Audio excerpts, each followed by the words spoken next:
இயேசு கிறிஸ்து ஒலிவமலையின் மேல். ஒலிவமலையின் மேல் இருப்பது இயேசு. அவரோடு இருக்கிற அந்த 4 பேர் அவருடைய அப்போஸ்தலர்கள். அந்திரேயாவும் பேதுருவும் அண்ணன் தம்பி. அதேபோல் யாக்கோப்பும் யோவானும் அண்ணன் தம்பி.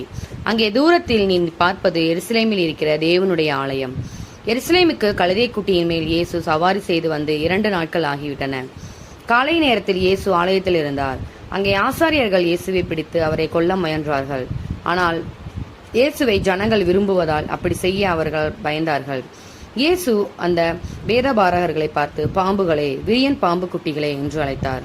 பிறகு அவர்கள் செய்திருந்த எல்லா தீய காரியங்களுக்காகவும் கர்த்தர் அவர்களை தண்டிக்கப் போகிறார் என்று கூறினார்.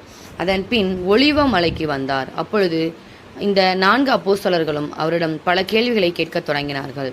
அவர்கள் இயேசுவிடம் என்ன கேட்டுக் கொண்டிருக்கிறார்கள் என்று உனக்கு தெரியுமா? கடைசி காலத்தை பற்றிய விஷயங்களை கேட்டுக்கொண்டிருக்கிறார்கள்.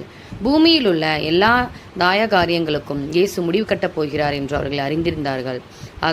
ஆனால் அது எப்போது நடக்கும் என்று தெரிந்து கொள்ள விரும்புகிறார்கள்.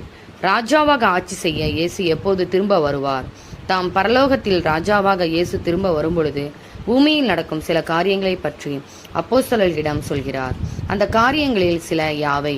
பெரிய பெரிய போர்கள் நடக்கும். ஏராளமானோர் நோயிலும் பஞ்சத்திலும் கஷ்டப்படுவார்கள். கொலையும் கொள்ளையும் நடக்கும். பயங்கர பூமி அதிர்ச்சிகள் உண்டாகும் என்றெல்லாம் இயேசு சொல்கிறார். அதோடு கர்த்தருடைய ராஜ்யத்தை பற்றி சுவிசேஷம் பூமி எங்கும் பிரசங்கிக்கப்படும் என்றும் அவர் சொல்கிறார்.